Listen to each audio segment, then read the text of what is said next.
Hi there, guys, and welcome to my coaching blog. So, the athlete I'm coaching here is 14 years old. He's been training in strength and conditioning for about a year, obviously, on top of his normal football training. He plays for Millwall Football Club. And this was a particular session I delivered a few weeks back, where the main focus of the session was around plyometrics. And I conducted a warm up with him as well, as you'll see. The main narrative I'm going to focus on is going to be around communication, so both around feedback and structure. And I'm going to reflect on that from 3 points of view: from the quality of communication, the amount of communication, and the timing of communication. So I'm just going to let the video play and then reflect on an as needed basis. Yeah.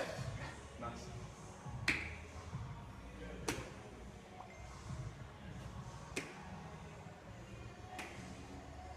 Says where we like. So some of the reflections I made on communication specifically then were around the amount I actually talk. In viewing this whole session, there is a lot of talk from myself on both feedback and instruction. It links quite closely to my next point in terms of quality of communication, as the question I'll ask myself now looking back at this is, okay, how much of what I've said is useful or of value or is providing extra information to the athlete that he didn't know? The hurdle. But initially we're just going to do the static ones. So what I want you to think is floors of cold. So you want to say off the floor. You give me 6 reps and one demonstration again.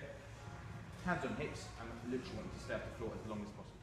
So on reflection, watching that back, I've talked for about 15-20 seconds there, and actually the only information I've given to the athlete is the fact that he's going to be performing pogos and a coaching cue. Now, I just think that could be much more concise, and how much of the extra information is actually adding value to the communication between myself and the athlete.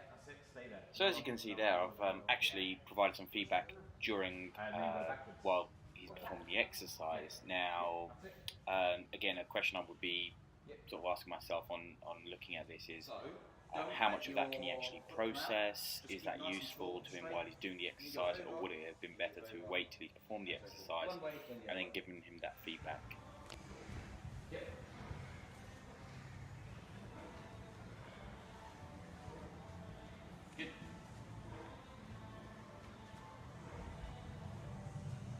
So in reviewing these 3 areas, I think for myself, I just need to be a bit more judicious around when I communicate, how much I communicate, and the quality of what I'm communicating. I think I need to be thinking, what value is it going to provide the athlete, how much is required, and work on a model where I can get the most amount of output for the least amount of communication, which will encourage me to be more concise with my instructions and feedback, and hopefully improved outcomes for the athlete as well. I should note on last point that I've just focused on the feedback and instruction, and obviously there are other things that are involved within this process, such as relationship building and so forth. So if I just look at being as efficient as possible with my communication, potentially I could impact the relationship, which is not something I want. So that's another consideration I need to be making in terms of how good in terms of the quality and the timing of the communication.